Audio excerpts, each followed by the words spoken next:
सिर्फ और सिर्फ गेहूं के आटे से बनने वाली आज मैं आप लोगों के साथ एक नहीं दो बहुत ही अलग यूनिक तरीके की मिठाई की रेसिपी शेयर करने वाली हूँ। एक मिठाई है, एक नमकीन, जो कि बहुत ज़्यादा बढ़िया लगती है खाने में।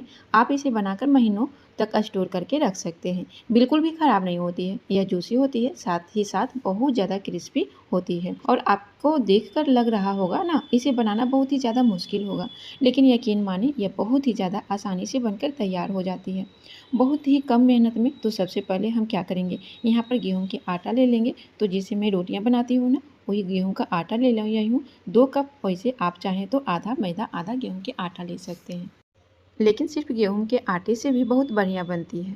2 चम्मच भर के मैंने इसमें सफ़ेद तिल ऐड किए हैं। साथ ही में इसमें डालेंगे 2 चुटकी नमक। नमक भर के नहीं डालना है, इसका स्वाद नहीं लाना है, सिर्फ फ्लेवर के लिए मैं डाल रही हूँ 2 चुटकी नमक। साथ ही 2 चम्मच भर के घी ऐड करेंगे। घी डालिए मोयम के लिए, तेल मत डालिएगा। घी से बहुत ही ज़्यादा बढ़िया खस्ते लगते हैं खाने में।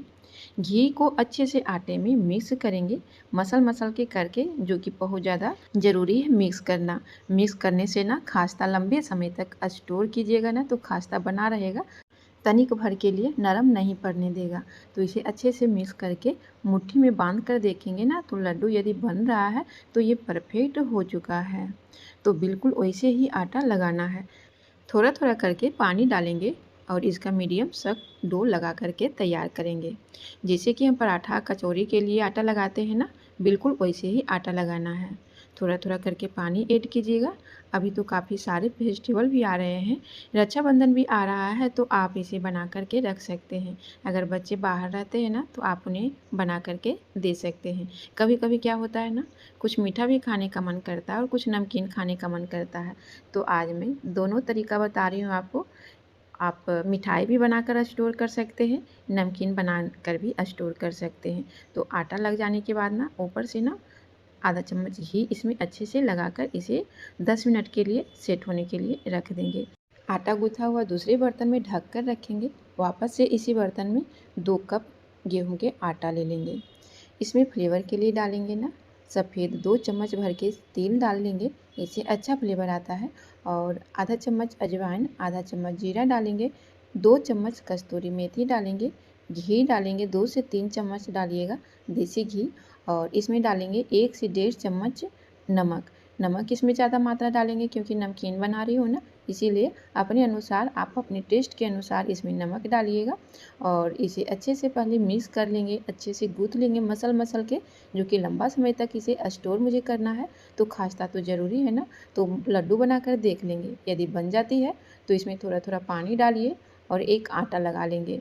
ये नमकीन आप चाय के साथ भी खा सकते हैं, या तो कभी छोटी मोटी भूख लगती है ना, तो कुछ खाने का मन करता है और बना हुआ रहता है, तो 1-2 पीस लेकर खा सकते हैं। या तो आपके बच्चे बाहर रहते हैं ना, तो उनको बनाकर ज़रूर दीजिए, क्योंकि लंबा समय तक का स्टोर रहता है, खास्ता बना हुआ रहता है, जल्दी नरम पड़ता नहीं है। अब नमकीन के लिए, मीठा के लिए दोनों आटा तैयार हो गया है, तो इसे ढककर साइड कर देते हैं करीबन 8 से 10 मिनट के लिए। अब साटा तैयार कर लेते हैं। तो एक कटोरी में लेंगे 4 चम्मच घी, पिघला हुआ लेंगे, क्योंकि दानेदार घी होता है और जब साटा मिक्स करेंगे तो मिक्स अच्छे से नहीं होता है, इसीलिए इसे थोड़ा सा गर्म कर लीजिए। इसी के साथ डालेंगे 4 चम्मच गेहूं के आटा और इसे मिक्स कर लेंगे। अब आटा भी लग गया है, साटा भी बन गया है, तो अब इसके लिए चाशनी तैयार कर लेते हैं। एक बर्तन में मैंने ले लिया है 1 गिलास चीनी, 1 गिलास पानी। 2 कप आटा की जगह पे आप 1 गिलास चीनी, 1 गिलास पानी का चाशनी तैयार कीजिएगा। गैस ऑन करके चीनी घुलने के लिए रख देंगे, बीच बीच में इसे चलाते रहेंगे। कलर और फ्लेवर आने के लिए मैंने इसमें डाला है 5 से 6 धागा केसर। केसर ओरिजिनल जब होता है ना, तो ये तुरंत कलर आ जाती है, और जब डुप्लीकेट रहेगा तो इसमें फ्लेवर भी नहीं आता है, इसका सुगंध जो होता है वो भी नहीं आता है। तो आप कोशिश करें केसर जब भी आप लाएँ तो अच्छे क्वालिटी की लाएँ। और चाशनी में केसर डालते हैं ना, फ्लेवर के साथ साथ कलर के लिए भी, तो शुरुआत में केसर डाल दीजिए, और जब जितना देर में पकेगा ना, उतने से अच्छे से कलर आ जाता है। चाशनी चेक करने के लिए तार की चाशनी नहीं करनी है, सिर्फ चिपचिपाहट होगा, उसी समय गैस ऑफ कर देंगे। अब मैंने ले लिया है आटा, जो 10 से 12 मिनट हो चुका है, और वापस से इसे मिक्स कर लेते हैं, क्योंकि 10 से 12 मिनट के लिए आटा जब रखते हैं ना, तो ये ऊपर परत जम जाती है और थोड़ा सा ना कहीं सूखा सूखा लगता है, तो इसे मिक्स करने से चिकना हो जाती है। और इसे पीसेस में काट लेंगे, और इसे एक लंबा सा रोल कर लेंगे, और इसे छोटा छोटा लोई काट लेंगे, ज़्यादा बड़ा नहीं कीजिएगा, जितने बड़े आप रोटी के लिए लोई काटते हैं ना, उसी अनुसार से, या तो बड़ा छोटा भी कर सकते हैं, उससे कोई मायने नहीं है। बस आप एक जैसा साइज़ लोई काटिएगा, कोई छोटा बड़ा नहीं कीजिएगा, बड़ा साइज़ हो या छोटा, साइज़ एक जैसा होना चाहिए। अब एक-एक पीस इसे लेंगे और लोई इसे पेड़ा जैसा इसे बना लेंगे। पेड़ा बनाने के बाद आपको यदि बेलते समय चिपक रहा है तो इसके ऊपर ना सूखा आटा लगाइए। इससे अच्छे से बेलने में आपको कोई भी परेशानी नहीं होगी, अच्छे से बेलने में आपको बन जाएगा। तो सूखा आटा लगाते हुए इसे बेल लेंगे। और कोई भी फेस्टिवल आता है ना, तो इसके पहले से ही तैयारी किया जाता है। और अभी रक्षाबंधन भी आ रही है, तो इसके लिए मैं पहले से ही तैयार कर रही हूँ, आप लोगों से शेयर भी कर रही हूँ, जो कि अभी है 4 से 5 दिन, तो आप भी बनाकर इसे तैयार कर सकते हैं। क्योंकि रक्षाबंधन में ना जितना भी मिठाई बनाते हैं या मार्केट से लाते हैं, कम ही पड़ जाती है, तो इसे घर पे ही आप बनाकर इसे रख सकते हैं। अब एक-एक लोई लेंगे और पतला से बेल लेंगे। जिस तरह से रोटी के लिए बेलते हैं ना, उससे थोड़ा-सा पतला रखेंगे, देख सकते हैं, इसी तरह से। और एक-एक रोटी बेलते जाएंगे और इसे साइड करते जाएंगे। करीबन आपको एक रोल के लिए ना 7 से 8 रोटी चाहिए, तभी इसका परत है ना सो लेयर बाय लेयर होगा और परत जैसा देखने में लगेगा। आपको लास्ट में मैं दिखाऊंगी, इसमें जितना रोटी रहेगा ना उतना ज़्यादा परत भी लगेगा, तो परत के लिए ही रोटी ज़्यादा से ज़्यादा लगाया जाता है। अब एक रोटी लेंगे और इस पर साटा लगाएंगे, तो साटा कम मात्रा में लगाइएगा, ज़्यादा लगाने से ना फिर बाहर निकलना शुरू हो जाएगा। उतना ही लगाइए जो कि अच्छे से सेट हो जाए। अब इसमें फैलाने के बाद ऊपर से एक रोटी रखते जाएंगे, साटा लगाते जाएंगे। इसी तरह से कम आपको 7 से 8 रोटी इसके ऊपर आपको चिपकाना है। और ध्यान रहे कोई छोटा बड़ा नहीं होना चाहिए, एक साइज में रोटी होना चाहिए, नहीं तो ना कहीं मोटा कहीं पतला हो जाएगा।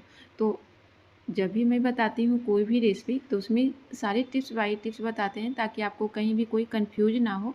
क्योंकि ना कंफ्यूज होने से ना क्या होता है ना कि परफेक्ट रेसिपी नहीं बन पाती है, और आप लोग मुझे दोष दीजिएगा कि सही से बताती नहीं हैं। लेकिन मैं कोशिश करती हूँ कि हर टिप्स बाय टिप्स आपको बताते जाएँ। और कहीं भी आपको कंफ्यूज हो ना बनाने में, तो आप कमेंट करके पूछ सकते हैं, उसका रिप्लाई भी मैं करती हूँ। तो आप कोशिश करें पूरा वीडियो देख लीजिए, अच्छे से समझ लीजिए, इसके बाद ही आप रेसिपी बनाइए। उससे क्या होगा ना, आपको बनाने में आसानी होगी और कहीं बिगड़ने की कोई चांस नहीं है। क्योंकि जिस तरह से मैं बनाती हूँ उसी तरह से बताती भी हूँ और समझाती भी हूँ। मैं कोशिश करती हूँ कि एक भी कन्फ्यूजन आपको ना हो। वीडियो यदि शेयर करना चाहते हैं ना, तो वीडियो के नीचे शेयर का ऑप्शन है, आप व्हाट्सएप, इंस्टाग्राम, फेसबुक कहीं भी आप शेयर कर सकते हैं। और देख सकते हैं ये करीबन मैंने 8 रोटी लगाया है और मोटा भी हो गया है। तो ऊपर नीचे ना सूखा गेहूं का आटा डस्ट करेंगे और इसे वापस से एक बार बेल लेंगे। ज़्यादा ज़ोर से बेलना नहीं है, हल्के हाथों से इसे बेलना है। ज़्यादा ज़ोर से बेलिएगा ना दबाते हुए, तो फिर एक दूसरे में चिपक जाएगा और लेयर नहीं बन पाएगा। तो हल्के हाथों से बेलते हुए और इसे रोल करेंगे, एक साइड से रोल करते हुए, दबाते हुए रोल करेंगे, हल्के हाथों से नहीं करना है। रोल करना है तो दबाते हाथों से। लास्ट में ना पानी इसमें लगा देंगे, इससे क्या होगा ना, चिपकेगा आसानी से, और जब तलेंगे तो ये खुलेगा नहीं, लॉक हो जाएगा। तो पानी अच्छे से लगाइए और इसे रोल करते हुए दबाते जाइए और ये लॉक हो जाएगा। वापस से ना एक बार इसे अच्छे से रोल कीजिए, कहीं कहीं मोटा पतला रहता है ना, तो एक साइड से चिकना मतलब बराबर हो जाएगा। एक चाकू की मदद से इसे छोटे छोटे पीसेस में काट लेंगे। आप ध्यान दीजिएगा, इसे ज़्यादा बड़ा नहीं कीजिएगा, क्योंकि जब हम तलते हैं और तलने के बाद चाशनी में डालते हैं ना, तो इसका साइज़ बड़ा भी होता है। तो इसीलिए आप मीडियम साइज़ के इसे काटिएगा। और काटने के बाद एक पीस लीजिए और आगे पीछे का पार्ट ना चुटकियों से दबा दीजिए, कुछ इस तरह की डिज़ाइन बन जाएगा। और ये डिज़ाइन ना देखने में बहुत अच्छा लगता है, और जब इसे तैयार होता है ना, तो अलग डिज़ाइन बन के तैयार होता है। बस हल्के हाथों से दोनों तरफ चुटकियों से दबाते जाएंगे, तो कहीं खुला हुआ रहता है ना, तो वो लॉक भी हो जाता है और इसका डिज़ाइन भी बन जाती है ना। तो देख सकते हैं इसी तरह से मैंने एक रोल के कट कर लिए हैं। तेल गरम करेंगे, तेल ज़्यादा गरम नहीं करना है, मतलब जब हाथ रखिएगा ना ऊपर से तेल के ऊपर, नीचे तेल में नहीं डालिएगा, ऊपर से तो हल्का हल्का गरम लगेगा। और उसी समय जितना जगह है ना उतना एक बार में डाल दीजिए। इसीलिए मैंने ना बड़ा सा पेन लिए हैं, ताकि इसमें एक बार में ढेर सारा डाल सके। और गैस लो फ्लेम रखिएगा, धीरे धीरे इसे तलिएगा, ऐसा ना जल्दबाजी नहीं कीजिएगा इसे तलते समय, नहीं तो ना फिर लेयर नहीं बन पाएगा, खास्ता नहीं बन पाएगा और इसमें चाशनी नहीं जा पाएगा। तो तलते समय आपको थोड़ा सा पेशेंस रखना है और समय देकर इसे तलना है। तो बीच बीच में इसे चलाइएगा, और मतलब ऐसा नहीं कि कंटिन्यू चलाना है, बीच बीच में चलाना है। एक बैच तलने में ना करीबन आपको 6 से 7 मिनट लग जाएंगे। और जब तक ले तल रहा है तो इधर दूसरा लेयर भी तैयार कर लेते हैं। तो एक बार में मैंने सारा रोटी बेल कर रख ली थी।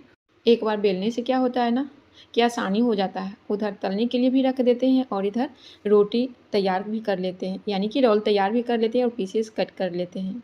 आप चाहें ना तो मैदा के भी बना सकते हैं, मैदा के भी अच्छा बनता है, लेकिन जब घर के लिए बनाए ना खाने के लिए खुद, तो आप गेहूँ के आटा से बनाइए, गेहूँ के आटा से भी बहुत अच्छे बनते हैं। और सबसे अच्छी बात है ना कि मैदा कम से कम यूज़ किया कीजिए, क्योंकि मैदा थोड़ा-सा पेट के लिए सही नहीं है। जिनको गैस बनती है या जॉइंट पेन रहता है ना, उसके लिए मैदा डॉक्टर भी कह रहे हैं मैदा कम से कम यूज़ किया कीजिए। तो घर के लिए कोई भी आप रेसिपी बनाएँ तो गेहूँ की कोशिश करें कि गेहूँ के आटा से ही बनाएँ। और मैं ज़्यादातर गेहूँ का आटा से बनाती हूँ, मैदा कम से कम यूज़ करती हूँ। हाँ, जहाँ ज़्यादा ज़रूरत है वहाँ पे हम यूज़ करते हैं। आप जो भी मेरे वीडियो देखते हैं उनको पता होगा कि मैदा मैं कम यूज़ करती हूँ, ज़्यादा गेहूँ के आटा या तो सूजी से मैं बनाती हूँ ज़्यादा रेसिपी। और इधर कुछ 5-6 दिनों से ना दोस्तों, मेरा रेसिपी जो भी है मीठा ही बन रहा है, क्योंकि अभी रक्षाबंधन भी आ रहा है और सब कोई अभी मीठा पसंद कर रहे हैं और बच्चे भी मेरे ज़्यादा मीठा खाना पसंद करते हैं।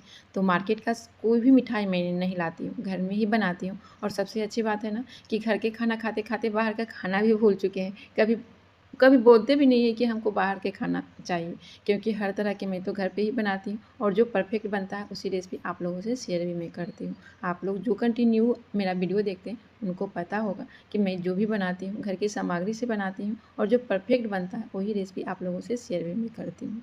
और देख सकते हैं इसका कलर भी चेंज हो गया है, खास्ता भी बन के तैयार हो गया और अंदर से जब पकता है ना तो ये क्रिस्पी बना हुआ रहता है लंबे समय तक। और इसे तुरंत चाशनी में डाल देंगे, गर्म में ही, ठंडा नहीं कीजिएगा। ऐसा ना कि अभी निकाल कर रख लीजिए और बाद में चाशनी में डालिएगा। गरम में डालने से ना ये होता है कि तुरंत रस पीता है और रस पीने के बाद आप 2 मिनट के लिए इसे छोड़ दीजिए। 2 मिनट के बाद इसे तुरंत आप निकाल कर रख लीजिए। जितना रस पीने का रहता है अपने आप ये रस पी लेता है और इसे ज़्यादा रखने के बाद ना फिर सॉफ्ट पड़ जाएगा। तो इसीलिए आप 2 मिनट में ही इसे निकाल लीजिए। और देख सकते हैं आप, यदि कोई भी चम्मच से लेकर उठाकर देखिएगा ना तो ये भारी-भारी लगने लगेगा, मतलब थोड़ा हल्का वज़न हो जाएगा और तुरंत इसे एक बर्तन में इसे निकालते जाइए। तो इसी तरह से आपको जितना मन है उतना आप बना लीजिए, क्योंकि ये तो ख़राब होती नहीं है। 1 से डेढ़ महीना के लिए अच्छे से स्टोर भी होता है और खास्ता भी बना हुआ रहता है। तो अभी रक्षाबंधन आने वाला है, इसे आप ढेर सारा 2 केजी 4 केजी आटा से आप बना कर रख लीजिए। और सबसे अच्छी बात है ना कि इसमें मैदा नहीं है और आप घी में चाहें तो घी में भी इसे तल सकते हैं। अब मिठाई तो बन के तैयार हो गया, क्योंकि पहला बैच मैंने चाशनी में डालकर निकाल लिया और दूसरा बैच अभी तेल में तल रहे हैं। और जब तक ये तेल में पक रहा है इधर मैं नमकीन बना लेती हूँ। तो दोनों का सेम प्रोसेस है, सिर्फ आटा मैंने अलग इसलिए लगाया कि उसमें नमक 2 चुटकी मैंने डाला है मिठाई में और नमकीन में के लिए स्वाद के लिए नमकीन इसमें डाले हैं। तो बस इतना ही फ़र्क है और बाकी सेम प्रोसेस है। इसे बेलना, काटना, इसका लोई बनाना, इसमें साटा लगाना, तलना। तलने के बाद आपको चाशनी में नहीं डालना है, बिना चाशनी के रखना, जो कि आप इसे सूखा रखें और जब मन करे चाय के साथ खाएँ। ऐसे भी खाने का मन है तो इसके ऊपर आप काली मिर्च पाउडर, काला नमक, चाट मसाला, लाल मिर्च पाउडर ऊपर से छिड़क दीजिए। ये चटपटा बनके आपके तैयार हो जाएँगे। तो आप इसे सादा भी खा सकते हैं, नमकीन भी खा सकते हैं या चाय के साथ भी खा सकते हैं। ये जिस तरह से आप खाएँ, ये नमकीन भी बहुत ही सुपर टेस्टी बन के तैयार होता है। यूँ कहें कि मेथी पत्ता जो डाला हुआ है ना, इससे आपके फ्लेवर बहुत अच्छे आते हैं। एक तरह से ये मठरी भी बन जाती है या तो एक तरह से ये नमकीन खाजा भी बन जाते हैं। आप नमकीन खाजा कहें या मठरी कहें, इसी तरह से आप दोनों रेसिपी बनाकर स्टोर कर सकते हैं। आप देख सकते हैं ना दोस्तों कितना आसानी से बनाना है और जब एक बार बना लीजिएगा ना तो आपको आइडिया हो जाएगा कि ये बिगड़ती नहीं है। जैसे भी इसे बनाइए ये बिगड़ती नहीं है और फटाफट ये बन भी जाती है और इसे बनाकर स्टोर भी कर सकते हैं। तो देख सकते हैं कितना कम समय में और कितना कम सामग्री से कितना ज़्यादा बन के तैयार हो गया मिठाई। तो ये मीठा खाजा भी आप कह सकते हैं और नमकीन खाजा भी कह सकते हैं। वापस से उसी तेल में तल लेंगे नमकीन खाजा भी। तो इसे तलते समय भी गैस लो फ्लेम रखिएगा, क्योंकि जब तक अंदर से पकेगा नहीं तब तक खास्ता ये बन के नहीं तैयार होगा। तो इसे अंदर से पकना ज़रूरी है। तो बस इसी तरह की आज की रेसिपी थी, जो कि मीठा खाजा, नमकीन खाजा और इसके ऊपर पिस्ता कटिंग करके डाल दीजिएगा तो और देखने में अच्छा बेहतरीन लगता है। मैं हर वीडियो में आपको बताती हूँ कि खाने से पहले देखने पे फोकस कीजिए। यदि देखने में अच्छा लगता हो तो समझ जाइए कि खाने में अच्छा ही लगेगा, क्योंकि कुछ खुशबू भी इसका बता देता है, कुछ इसका रंगत भी दिखा देता है और खाने में तो लाजवाब लगता ही है। और इसका क्रिस्पी देख लीजिए, एकदम क्रिस्पी है, क्रंची है, जो कि मैं इसका आवाज़ नहीं सुना रही हूँ इसलिए कि बगल में ही एक सॉन्ग बज रहा था और सॉन्ग साथ में आने के बाद फिर दिक्कत हो जाता है वीडियो में, इसलिए इसका आवाज़ मैं नहीं सुना पा रही हूँ। तो इसके लिए सॉरी, क्योंकि मैंने बहुत कोशिश किया आवाज़ हटाने का, नहीं हट पाया, इसीलिए मुझे इसे आवाज़ बंद करना पड़ा। और देख सकते हैं ये बनके तैयार हो गया। अब दोस्तों एक बात और मैं बताना चाहती हूँ आप लोगों को, आप लोग कहाँ-कहाँ से देख रहे हैं कमेंट बॉक्स में ज़रूर बताइएगा। इससे मुझे पता चलता है कि जो मेरे प्यारे-प्यारे व्यूअर्स हैं इतने अच्छे-अच्छे कमेंट करते हैं, कहाँ-कहाँ से देख रहे हैं। चलिए अगले दिन फिर से मिलते हैं एक नई वीडियो के साथ, तब तक के लिए आप भी बनाइए, एंजॉय कीजिए। Okay, bye bye.